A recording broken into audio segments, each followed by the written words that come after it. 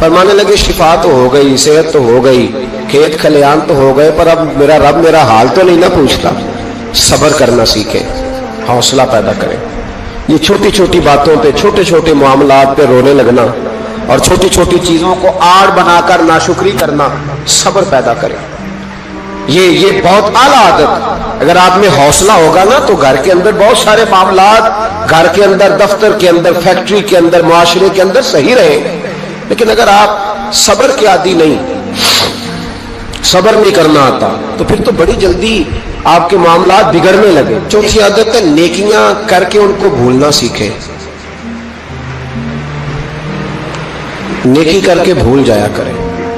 کسی کو روٹی کھلا کے اسے یاد نہ رکھیں, کسی کو رستہ دکھا کے پھر اسے یاد نہ رکھیں, کسی کو ایک دفعہ 10,000 قرض دے کے اس کی مشکل میں پھر دوبارہ اس کا ذکر نہ کریں. یہ خوبصورت لوگوں کی علامت نہیں, یہ کمزور لوگوں کی علامت. وہ کمزور لوگ ہوتے ہیں نا, چھوٹے لوگ, وہ اس کا ذکر کرتے ہیں. وہ کچھ جگہوں پہ اپنی نیکیوں کا اظہار کرتے ہیں. نیکی ہوتی وہ ہے جو بندے اور رب کے درمیان راز ہوتی ہے, جو اللہ اور بندے کے درمیان. اب نہ اس عادت کی بڑی ضرورت ہے, بڑی ضرورت. ہر آدمی کہہ رہا ہے میں نے فلاں کے لیے بڑی قربانی دی. کون سی قربانی دی؟ سولی پہ لٹکا ہے تو کیا کیا ہے؟ میں نے فلاں لیڈر کے لیے بڑی قربانی دی. مثلا کیا کر دیا, کیا انقلاب. اور جب آپ نے کہہ دیا تو پھر وہ قربانی ویسے بھی ختم ہو چکی ہے, اب تو وہ ملیا میٹ ہو گیا. اظہار جو کر دیا. نیکی کریں پھر اس نیکی کو چھپائیں, اس کا اظہار. ہمارے ہاں پوسٹر بڑے لگتے ہیں, اجتماعی شادیاں. یہ جناب یہ لوگ نا, یہ رمضان شریف چڑھتے ہی ہمارے پاس پرچیاں لے کے آتے ہیں, جمعے میں اعلان کر دیں 4:30 بجے تک غریب سارے فلاں جگہ پہنچ جائیں, وہاں آٹا بانٹا جائے گا. تو میں کہتا ہوں غریبوں کی لسٹ ہم سے لے لو, خود جا کے گھروں میں دے آؤ. یہ سنت نہیں نبی پاک علیہ السلام کی, یہ صحابہ کا طریقہ نہیں گھر جا کے دینا. یہ حضور علیہ السلام نے سکھایا نہیں رات کے وقت کسی کی خدمت کرنا. پہلے لوگ غریب کی بیٹی کو اپنی بیٹی سمجھتے تھے. اب غریب کی بیٹی کی شادی ہوتی ہے اجتماعی شادی میں, بڑا بورڈ لگایا جاتا ہے, پھر اخبار پہ فوٹو ہوتی ہے دولہے کی, یعنی اس کی ویڈیو بناؤ تاکہ اس کے پوتے بھی کل کو کہیں کہ ہماری دادی کی شادی خیرات میں ہوئی تھی, ہمارے دادا کا نکاح خیرات میں ہوا. ٹھیک ہے, ہم پر لوگ خوش کی قطع نہ لگاتے ہیں تو کوئی حرج نہیں, لیکن میں نہیں قائل. مجھے کہتے ہیں جی محفل میلاد پر ہم 11 بچیوں کی شادی کرائیں گے, تو میں کہتا ہوں آپ کو کیا ضرورت ہے. جو اگر کچھ شوگر کی پٹی بھی باندھنی چاہیے. حضرت ایوب 18 سال بیمار رہے. زوجہ کہنے لگی دعا کر لو, تو آپ فرمانے لگے بی بی سے کہ صحت کتنی دیر رہی؟ اس نے کہا 60 سال. تو آپ فرمانے لگے ذرا بیماری کو بھی 60 سال گزر لینے دو, پھر دعا بھی کر لیں.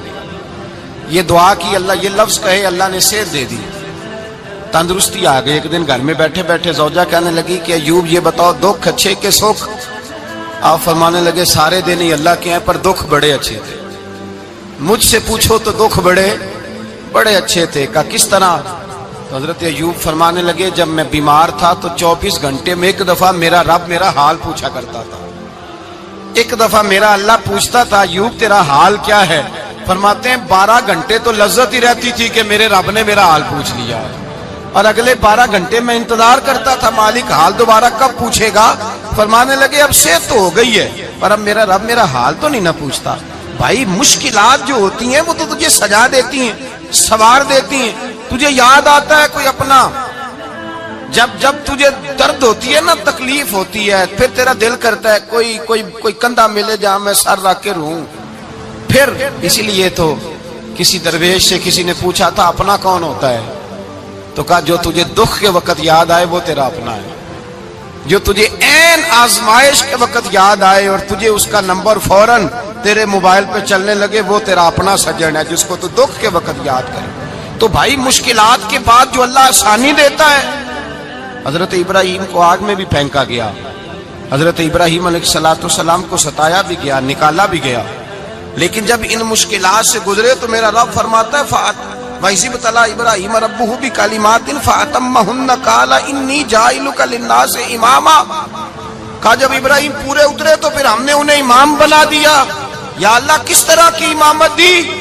فرمایا میں نے اتنی اعلیٰ شان عطا کی ہے کہ اپنے لاڈلے رسول کو جناب ابراہیم کی نسل میں پیدا فرما دیا ہے، میں نے مصطفیٰ کو ان کی نسل میں پیدا کر دیا، قیامت تک کے لیے ان کا وقار بڑھا دیا۔ اللہم صلی علی محمد وعلی آل محمد کما صلیت علی ابراہیم وعلی آل ابراہیم، ان کی عظمت بڑھا دی، اس لیے کہ جب وہ آزمائش سے گزر کر کے آئے پھر جو آسانی دی، میرے نبی پاک صلی اللہ علیہ وسلم نے دین ابراہیمی کی بہت ساری چیزوں کو رکھا، کہا میں ملت ابراہیمی پہ ہوں۔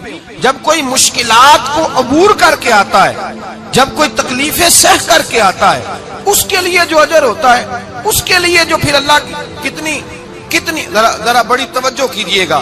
لوگ سمجھتے ہیں فلاں آدمی مشکل میں ہے تو شاید مشکل میں ہی رہے گا، فلاں آزمائش میں ہے تو شاید میرا اللہ فرماتا ہے ایک مشکل دے کے میں دو آسانیاں بھی دوں گا۔ تم مشکل دیکھ رہے ہو، مشکل نہ دیکھو، وہ جو اس کو بعد میں آسانی آنے والی ہے، اور ڈبل جو میں اس پر نعمت کرنے والا ہوں اس کو دیکھو۔ حضرت یوسف کو بھائیوں نے کنویں میں ڈال دیا تھا، اور جب کنویں سے نکلے تو مصر کے بازاروں میں بکے، اور پھر زلیخا نے الزام لگایا تو حالات بگڑ گئے، حضرت یوسف کو جیل جانا پڑا۔ کتنی کٹھن زندگی تھی، لیکن میرے مالک کو کچھ اور ہی منظور تھا۔ کنویں میں گرنے والے، بازار میں بکنے والے، جیل میں جانے والے، الزام لینے والے جناب یوسف کو رب کریم نے اسی مصر کا بادشاہ بنا دیا، اللہ پاک نے اسی مصر کا حکمران بنا دیا۔ یاری تیری سونا پر ازمیشاں تیریاں اگ، اے سونا پرکھیا جاوندا ہی پہلو نال اگاں دے لگ، اس کے لیے تھوڑا سا جتن کرنا پڑتا، تھوڑے کٹھن حالات سے گزرنا پڑتا، تھوڑی آزمائشوں کا روپ دیکھنا پڑتا۔ ہم چاہتے ہیں کہ ہمیں چھیڑے کوئی نہ کوئی تکلیف نہ آئے، کوئی آزمائش، یہ ہو نہیں سکتا میرے بھائی۔ نامی کوئی بغیر مشقت نہیں ہوا، 100 بار جب عقیق کٹا تب جا کر نگی ہوا۔ ہم چاہتے ہیں کہ ہمیں کچھ بھی دقت نہ آئے، مشکلات نہ آئے، اور مشکلات تو انسان کو سنوارتی ہیں بھائی، وہ تو نکھارتی ہیں۔ کبھی پوچھا کرو جا کر کے کسی گندم کے دانے سے کہ تو کہاں سے ہو کے آیا ہے، کہاں سے نکل کے آیا ہے، تو وہ بتلائے گا کہ بڑے مشکل مراحل سے گزرا ہوں، اور پھر اللہ نے مجھے طاقت دی ہے کہ میں انسان کے وجود کا حصہ بناؤں۔ تو بھائی کٹھن مراحل، آزمائشیں، تکلیفیں، یہ انسان کو بڑا انسان بنا دیتی، یہ اس کے لیے ترقیوں کا پیش خیمہ ہوتی۔ ہمارے جوان پریشان ہو جاتے ہیں، عورتیں خاص کر کے اس بات پہ توجہ کریں، وہ بڑی جلدی غم لے جاتی ہیں، وہ کہتی ہیں جانے میرا کچھ ہوگا ہی نہیں، جانے میرا کچھ ہو ہی نہیں سکتا۔ میرے بھائی درجنوں اور بیسیوں لوگ ایسے ہیں جن کی اولادیں نہیں تھی، لیکن نام ان کا ان سے بھی زیادہ ہے جو بڑے بڑے صاحب اولاد۔ حضرت خواجہ معین الدین اجمیری کو جانتے ہیں آپ لوگ؟ نہیں، جو جانتے ہیں وہ بولے، جانتے ہیں جی؟ لو جی، کافی سارے جانتے ہیں، تھوڑے جی رہ گئے نا۔ جانتے ہیں نا خواجہ صاحب کو؟ ان کے کسی بیٹے کو جانتے ہوں؟ نہیں جانتے، نہیں جانتے، نہیں جانتے آپ ان کے بیٹے کو۔ حضرت خواجہ معین الدین اجمیری رحمت اللہ تعالیٰ علیہ کے بیٹے کو نہیں جانتے، لیکن ویسے آپ ہندوستان میں کسی آدمی کو چھیڑ کے دیکھیں، وہ کہے گا میں خواجہ صاحب کا روحانی بیٹا ہوں، میں اولاد۔ حضرت غوث اعظم رضی اللہ تعالیٰ عنہ کی اولاد کو کم لوگ جانتے ہیں، لیکن آپ ویسے کسی کو پوچھ کے دیکھیں 11ویں والا پیر کون ہوتا ہے، ہر آدمی ہاتھ اٹھا کے بتائے گا خدا کے فضل سے ہم پر ہے سایہ غوث اعظم کا، ہمیں دونوں جہاں میں ہے سہارا غوث۔ لوگ جھوم کے بتلائیں۔ میرے بھائی یہاں لوگ پریشان ہو جاتے ہیں کہ اولاد ہوگی تو یہ ہوگا، فلاں ہوگا تو یہ ہوگا۔ بھائی ایسی کوئی بات نہیں، میرے پاس پیسے ہوتے تو میرا ابا بیماری سے فوت نہ ہوتا۔ جو مالدار ہوتے ہیں تو کیا وہ بچ جاتے ہیں؟ حضرت اسرائیل انہیں چھوڑ جاتے ہیں؟ او خدا کے بندے تو کیسی بات کر رہا ہے؟ یاد رکھ، یہ جو آزمائشیں ہوتی ہیں، یہ جو تکلیفیں ہوتی ہیں، یہ جو تھوڑے سے مشکل حالات ہوتے ہیں۔ حضرت یونس علیہ السلام کی دوستی ہوگی حضرت جبریل امین سے، جناب جبریل ملنے آئے۔ حضرت یونس علیہ السلام فرمانے لگے جبریل میرا دل کرتا ہے مجھے اس بندے کی ملاقات کرا جو اللہ کا سب سے زیادہ عبادت گزار بندہ ہے۔ حضرت جبریل امین لے گئے دور دور فلسطین کے علاقے میں، اور لے جا کر ایک بندے سے ملاقات کرائی جس کی دونوں آنکھیں بھی کوئی نہیں تھی، دونوں بازو بھی کوئی نہیں تھے، دونوں پیر بھی کوئی نہیں، اور اس بندے کی زبان پر لفظ بڑا کیا جاری تھے، یا اللہ تیرا شکر ہے، یا اللہ تیرا، بول کے کہیے یا اللہ تیرا، اے اللہ تیرا شکر ہے، شکر کر رہا تھا۔ حضرت جناب سیدنا یونس علیہ السلام کہنے لگے میں نے تجھے عبادت گزار کو ملانے کو کہا تھا، تو کہاں لے آیا؟ حضرت جبریل کہنے لگے یا یونس، یہ ہر چیز جانے کے باوجود اپنے رب کی رضا پہ راضی ہے۔ اس وقت دنیا میں نبیوں کے بعد جس سے اللہ سب سے زیادہ پیار کر رہا ہے وہ یہی بندہ ہے، یہ اپنے رب کی رضا پہ راضی ہے۔ اے تن میرا کنگھی ہووے تے میں زلف سجن دی واواں، تے پوش میرے دی جتی بن جائے تے میں یار دی قدمی آواں۔ مارو مارو مینو مار مکاؤ، کوئی عذر نہ پیش لے آواں، تے جے سونا ہی میرے دکھ وچ راضی، جے سونا ہی میرے دکھ وچ راضی، جے سونا ہی میرے دکھ وچ راضی، تے میں سکھ نو چلے ڈاواں۔ مالک جے بھی سال میں راضی ہے تو بس ٹھیک ہو گیا، ٹھیک ہو گیا۔ وصل اچھا ہے نہ فراق اچھا ہے، بس جس حال میں محبوب رکھے وہی حال اچھا ہے، بس جس حال میں انہوں نے رکھا بات ٹھیک ہو گئی۔ اس میں اب انسان شکوا کرتے پھرے کہ یہ کس طرح ہے وہ کس طرح، اپنے آپ کو مطمئن رکھا ہے۔ مشکل کے بعد جو آسانی آئی، حضرت لقمان حکیم، ان کے نام پر قرآن مجید کی پوری سورت ہے۔ حضرت لقمان حکیم علیہ رحمہ آپ اپنے بیٹے کو نصیحت کر رہے تھے، کہنے لگے بیٹا کو مشکل آئے تو گھبرانا نہیں، کوئی مشکل آئے تو کرے بیٹوں کو سمجھ آ جائے کہ مشکل آئے تو، سمجھ آ رہی ہے بات کی، مشکل آئے تو۔ اور کیا خوبصورت جملے، بیٹے کو بٹھا کے کہتے ہیں بیٹا چھوٹی مشکل آئے گی تو اللہ بڑی مشکلات آسان کر دے گا، سمجھو چھوٹی مشکلات آئیں تو اللہ نے بڑی مشکلیں اس نے آسان کر دی۔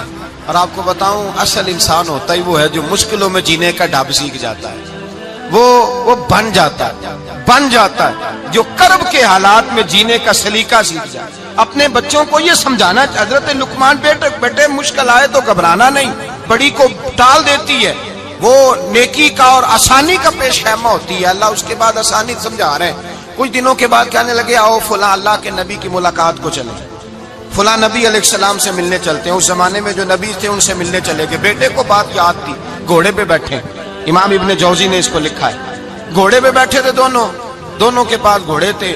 اب رستہ بہت زیادہ تھا، کھانا ساتھ لے لیا، پانی ساتھ لے لیا، رستہ لمبا تھا، صحرا کا علاقہ تھا۔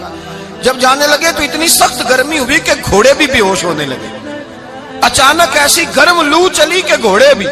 اب دونوں باپ بیٹا جو تھے وہ بڑی جوش میں تھے کہ جانا ہی جانا ہے، گھوڑے سے اتر کر کے پیدل چلنے لگے۔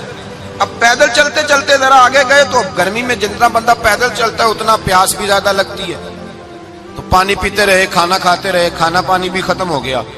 تھوڑا آگے چلے نا، اس قدر تکلیف بڑی کہ حضرت جناب لقمان کے بیٹے کے پیر کے اندر ایک ہڈی پیوست ہو گئی، اتنی بڑی ہڈی تھی وہ اندر ہی چلی گئی، پیر خون کے فوارے گرنے لگے، بیٹا بے ہوش ہو گیا۔ حضرت لقمان اس کے سرانے بیٹھے تو بیٹا تھا نا، آنکھوں میں آنسو آ گئے۔ بیٹے نے آنکھ کھولی تو کہنے لگا ابا جی آپ تو صبر کرنے والے ہیں، آپ رو رہے ہیں۔ فرمایا بیٹے میں کیا کروں، میرے سینے میں جو دل ہے وہ ایک باپ کا دل ہے، تو باپ جو ہوا تیری دکھ پر رونا آیا۔ بڑی مشکل سے دانت کے ساتھ ہڈی نکالی، ہڈی نکلی تو خون بھی چلا۔ صاحب زیادہ کہنے لگا حضور آپ نے تو کہا تھا ہر مشکل کے بعد آسانی ہوتی ہے، اور چھوٹی مشکل دے کے اللہ بڑی سے بچا لیتا ہے، تو ہم تو اچھے کام چلے تھے، مشکل پہ مشکل، مشکل پہ مشکل، یہ کیا ہے؟ حضرت لقمان کہنے لگے بیٹا نہ تو رب کی حکمتوں کو جانتا ہے نہ پوری طرح میں جانتا ہوں، لیکن جو میں نے کہا تھا وہ بات سچی ہے۔ فَإِنَّ مَعَ الْعُسْرِ يُسْرًا إِنَّ مَعَ الْعُسْرِ يُسْرًا، اللہ ہر مشکل کے بعد آسانی عطا فرمائے گا، اور فرمایا میرا ایمان ہے کہ ضرور عطا فرمائے گا۔ یہ بات کہہ رہے تھے کہ سامنے سے دھواں اٹھا، اتنا سخت دھواں اٹھا کہ آپ نے سوچا شاید وہاں آبادی ہے، وہاں جاتے ہیں۔ وہاں چلنے لگے تو پیچھے سے کسی نے آواز دی ٹھہر جاؤ، رکو، وہیں رک گئے۔ تھوڑی دیر گزری تو کہا رک جاؤ، جب رکے تو ایک بولنے والا بولا، کہنے لگا تمہارے لیے تھوڑی دیر کے بعد جانوروں کا بندوبست کر دیا جائے گا، کھانے کا بھی بندوبست ہو جائے گا، بچے کا پیر بھی صحیح ہو جائے گا، چلے جانا، لیکن ذرا ٹھہرو۔ حضرت لقمان کہنے لگے بولنے والے تو کون ہے؟ تو کہنے لگے میں اللہ کا فرشتہ ہوں، میں اللہ کا فرشتہ ہوں۔ کہا اللہ کے فرشتے اور یہ سارا کچھ کیا ہے؟ تو فرشتہ کہنے لگا اصل بات یہ ہے کہ سامنے بستی پر مجھے عذاب نازل کرنے کا حکم ملا تھا، آپ بڑی تیزی سے آ رہے تھے، میں نے رب سے دعا کی کہ اللہ اس باپ بیٹے کی غلطی کوئی نہیں، مہربانی فرما۔ رب نے پہلے آپ کو صحرا میں الجھایا، پھر میری دعا کی برکت سے آپ کے گھوڑے ٹھہر گئے، پھر میری دعا کی برکت سے آپ کا پانی ختم ہوا، پھر میری دعا کی برکت سے آپ کے بیٹے کو زخم آیا، پھر میری دعا کی برکت سے سامنے سے دھواں اٹھا۔ فرمایا یہ جو تمہیں مشکل پہ مشکل آ رہی تھی، یہ تو میرا رب تمہیں عذاب سے بچانا چاہ رہا تھا۔ یہ جو تمہیں مشکل پر مشکل آ رہی تھی تو میرا مالک تمہیں عذاب سے بچا رہا تھا، تم سمجھ نہیں رہے تھے۔ حضرت لقمان نے بیٹے کی طرف دیکھا تو بیٹے کہنے لگے ابا جی بات بالکل سچی ہے، افضل الذکر لا الہ الا لا الہ الا، اور پھر پڑھنے لگے حسبنا اللہ و نعم الوکیل نعم المولا و نعم النصیر۔ یہ ورد ہونے لگے۔ بھائی جب تجھے مشکل آتی ہے، آزمائش آتی ہے، تو اس وقت سمجھتا ہے پتہ نہیں میرے ساتھ کیا بننے لگا ہے۔ اللہ تبارک و تعالیٰ چھوٹی مشکل دے کے تجھے بڑی سے محفوظ رکھتا ہے، چھوٹی بیماری دے کے تجھے بڑی سے محفوظ رکھتا ہے۔ بلکہ میں ایک دفعہ ایک تکلیف میں، ایک آزمائش میں مبتلا ہو گیا، تو میں نے اپنے حضرت سے کہا کہ حضور سارے دکھ کٹھے ہی آ گئے، کیا کیا جائے؟ تو آپ فرمانے لگے بڑے خوش نصیب ہو، جوانی میں اللہ نے دکھ دے دیے، بڑھاپے میں آئے تو برداشت نہیں ہوتے، یہ تو بڑے وقت پہ آ گئے، شکر ادا کرنا چاہیے، اس زمانے میں برداشت نہیں ہوتے، اب آسانی ہے، ان کو برداشت کرو، ہمت کرو۔ میرے بھائی یاد رکھیں، آزمائشیں تکلیفیں آپ کو بڑا کرنے کے لیے آتی ہیں۔ ہم آزمائش کو برا جانتے ہیں، دکھ کو برا جانتے ہیں، دکھ تو بڑے پیارے ہوتے ہیں، یہ رونے کا سلیقہ سکھاتے ہیں، یہ اللہ کو منانے کا طریقہ سکھاتے ہیں، یہ مسجد میں جانے کا۔ وہ جو سکھی بندہ ہے نا، سکھی، مجھے ایک صاحب کہنے لگے دو قسم کے لوگ مدینے سے آتے ہیں، مدینہ شریف پوچھنے لگے، کہنے لگے حضرت جی دو قسم کے بندے ہیں، کچھ واپس جاتے ہوئے تڑپ رہے ہیں، کچھ تصویریں کھینچ رہے ہیں رخصتی کے وقت، فرق کیا ہے؟ تو میں نے کہا وہ جو تصویریں کھینچ رہا ہے وہ امیر آدمی ہے، اسے پتا ہے کہ میں پھر ٹکٹ لے لوں گا، مہینے کے بعد پھر آ جاؤں گا، اور یہ مدینہ چھوڑتے ہوئے تڑپ رہا ہے، یہ کوئی غریب ہے، یہ کہہ رہا ہے پتہ نہیں دوبارہ موقع ملے کہ نہ ملے، یہ دکھی ہے، یہ آزمائش میں دکھی۔ سکھی بندہ تو مکے جا کے نہیں روتا، وہاں بھی کھڑا ہے ڈٹ کے کھڑا، دکھی کوئی نہیں تو روئے کیسے؟ روئے کیسے؟ دکھیے دی گل دکھی آئی جانے، دکھیے دی گل، کیا خوبصورت لفظ ہے میاں صاحب کی، اور لفظوں میں حسن دیکھے کہنے لگے دکھیے دی گل اے دکھی آئی جانے تے سکھیے نو کی خبراں، تے یار جنہاں دے موت نے مارے روندے نہیں تک تک قبراں۔ یہ مشکل مرحلہ ہوتا ہے، جب انسان تکلیف میں ہوتا ہے پھر اسے احساس ہوتا ہے، اور تکلیف والے کو ہی تکلیف والے کی تکلیف کا احساس ہوتا ہے۔ جب آپ کو اللہ مشکل دیتا ہے تو سمجھ لے رب آسانی دینا چاہ رہا ہے، جب تیز دھوپ آتی ہے تو سمجھ لے اللہ گرم ہوا گزار کے ٹھنڈی بارش برسانا چاہ رہا ہے، اور جب چاروں طرف سے گھٹن ہو، پنجابی میں کہتے ہیں گما لگ جائے، تو پھر سارے بول کے کہتے ہیں اب جو طوفان آئے گا وہ سخت ہی آئے گا، اس لیے کہ گھٹن جتنی زیادہ ہوتی ہے پھر فضل بھی اتنا۔ جن لوگوں نے تکلیفیں زیادہ سہی تھی رب نے عزتیں بھی زیادہ ہی عطا فرمائی، جن لوگوں نے تکلیفیں زیادہ سہی نہ انہیں اللہ نے درجہ بھی۔ حضرت بلال حبشی نے بڑی تکلیف سہی، مارا کرتا تھا امیہ، بڑا مارتے تھے، اتنا مارتے تھے کہ موٹے، آپ نے کبھی دیکھے ہیں دیہاتوں میں موٹے موٹے پائے ہوتے تھے، چار پائیوں کے موٹے موٹے پان کی چار پائیاں اور بڑی چار پائیاں کافر بچھا کے بیٹھ جاتے، اور حضرت بلال حبشی کے پیر ان کے نیچے رکھ دیتے، ہاتھ ان کے نیچے رکھ دیتے، آگ لوہا گرم کر کے اس کے اوپر ننگے بدن لٹا دیتے۔ مکے نے بڑی آزمائشیں دیکھی، پھر اسی مکے نے، مدینے نے عجیب رنگ دیکھا کہ میرے نبی معراج سے واپس آئے، اور حضور نے عظمت دی، فرمایا بلال یار تیرا بڑا مقام ہے، تو مدینے میں چل رہا تھا اور میں جنت میں تیرے قدموں کی آواز سن رہا تھا، کتنا تیرا مقام ہے، کتنا تیرا درجہ ہے، میں وہاں تیرے چلنے کی آواز سن رہا تھا۔ حضرت ابو بکر صدیق رضی اللہ تعالیٰ عنہ نے اس زمانے میں حضور کی نوکری کی جب دوسرا جانثار کوئی نہیں تھا، سارے لوگ تانے دیتے، کہتے ابو بکر تو اکیلا ہی سیانا ہے، سارا مکہ مخالفت کرتا ہے، تو جان ہی نہیں چھوڑتا، سارا زمانہ مخالفت کرتا۔ ابو بکر صدیق نے مال بھی دیا، جان بھی دی، شہزادی حضرت عائشہ بھی دی حضور کی خدمت میں، ہر چیز لٹا دی۔ دنیا کو پتا اس دن چلا جس دن میرے رسول پاک صلی اللہ علیہ وسلم مسجد نبی میں بیٹھے تھے، درجنوں صحابہ تھے، حضور نے فرمایا ابو درداء کو تو بلاؤ۔ جناب ابو درداء حاضر ہوئے تو کہتے ہیں حضور کا چہرہ دیکھا تو ناراضگی ہے چہرے پہ، میں نے دیکھتے ہی کہا حضور آپ مجھ سے ناراض ہیں؟ حضور نے فرمایا ہاں میں ناراض ہوں۔ جب یہ لفظ کہے تو میں کانپنے لگا، حضور ناراض ہو گئے؟ میں نے کہا یا رسول اللہ میری غلطی۔ تو نبی پاک نے فرمایا تو میرے ابو بکر کی عظمت نہیں جانتا؟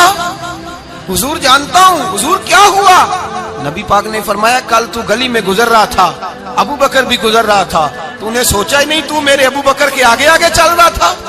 یہ خیال ہی نہیں آیا, تجھے پتا نہیں کہ جس نے میرے ساتھ نیکی کی میں نے بدلہ چکا دیا ہے.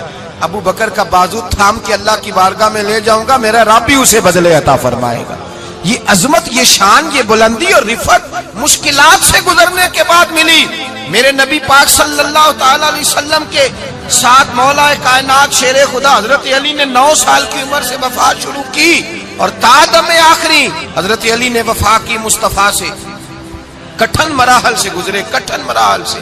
حضرت علی کہتے ہیں میں ہر جنگ میں, ہر جہاد میں ساتھ تھا, پر جس دن مکے اور مدینے سے آنے والوں کو حضور بھائی بھائی بنا رہے تھے, مہاجر اور انصار کو بھائی بھائی بنا رہے تھے, فرماتے ہیں میں تنہا کھڑا تھا, کوئی کسی کا بھائی بن گیا, کوئی کسی کا بھائی بن گیا, میں اکیلا کھڑا تھا اور میں سوچ رہا تھا کہ یار میں کدھر جاؤں. کہتے ہیں میں اس حد تک آیا کہ میرے آنسو بہنے لگے, لیکن میری مشکلات کو آسانی تب ملی جب مدینے کے چاند دھیرے سے اٹھے, میرے قریب آئے, میرا بازو تھاما اور فرمایا علی باقی سارے بھائی بھائی بن گئے ہیں, انت اخی فی الدنیا والآخرہ, تو میرا بھائی ہے, دنیا میں بھی میرا بھائی ہے, قیامت کے دن بھی میرا بھائی ہے. حضور نے اعزاز دیا اور غدیر خم کے موقع پر حضرت علی کا بازو تھام کے کھڑا کر کے حضور نے فرمایا من کنت مولا ہوں فہذا علی مولا, فرمایا جس کا میں مولا ہوں اس کے علی بھی مولا ہے. محبوب پاک سید عالم صلی اللہ علیہ وسلم نے جن لوگوں نے مشکلات برداشت کی پھر ان کو اعزاز ملا, ان کو درجے ملے, ان کے لیے جو آسانی. حضرت عثمان غنی نے صحابہ میں سب سے زیادہ مظلومیت کاٹی, سب سے زیادہ مظلومیت. 40 دن پانی بند رہا, کھانا بند رہا, تکلیف اور آزمائش کا وقت ہوا. امام جلال الدین سیوطی رحمت اللہ تعالی علیہ الحاویل الفتاوی میں لکھتے ہیں, کہتے ہیں جب حضرت عثمان غنی پر کھانا اور پانی بند تھا, ایک شام حضرت عبداللہ بن سلام ملنے گئے. اس شام, اس صبح جس شام حضرت سیدنا عثمان غنی شہید ہوئے, جناب عبداللہ ابن سلام کہنے لگے عثمان تیرا کیا حال ہے, کس پوزیشن میں ہے؟ تو کہتے ہیں جناب عثمان غنی کہنے لگے عبداللہ آج میں بڑا سکھ میں ہوں. کہا 40 دن بیت گئے, کھانا نہیں آیا, پانی نہیں آیا, تو آج کیوں سکھی ہو؟ فرمانے لگے آج مدینے کی سامنے والی گلی میں نے مصطفیٰ کا دیدار کیا ہے, اور نبی پاک صلی اللہ علیہ وسلم نے فرمایا عثمان اگر تو کہے تو تیرے لیے پانی کا بندوبست کر دیا جائے, تیری مشکل آسان ہو جائے, اور اگر تو کہے تو تیرے لیے وہ آسانی کی جائے کہ آج تو میرے پاس آ کے روزہ افطار کر لے. حضرت عثمان غنی کہنے لگے میں نے مصطفیٰ سے عرض کیا حضور مجھے یہاں کا سکھ نہیں چاہیے, مجھے وہ آسانی چاہیے جو آپ کے پاس افطار سے ملے گی. فرمانے لگے آج میں رخصت ہو جاؤں گا, افطار رسول اللہ کے پاس کروں گا. حضرت عبداللہ ابن سلام فرماتے ہیں پھر اس شام حضرت عثمان شہید ہو گئے. لوگ کہنے لگے عثمان شہید ہو گئے, اور میں کہنے لگا نہیں, انہوں نے جا کے نبی پاک کے دسترخوان پہ روزہ افطار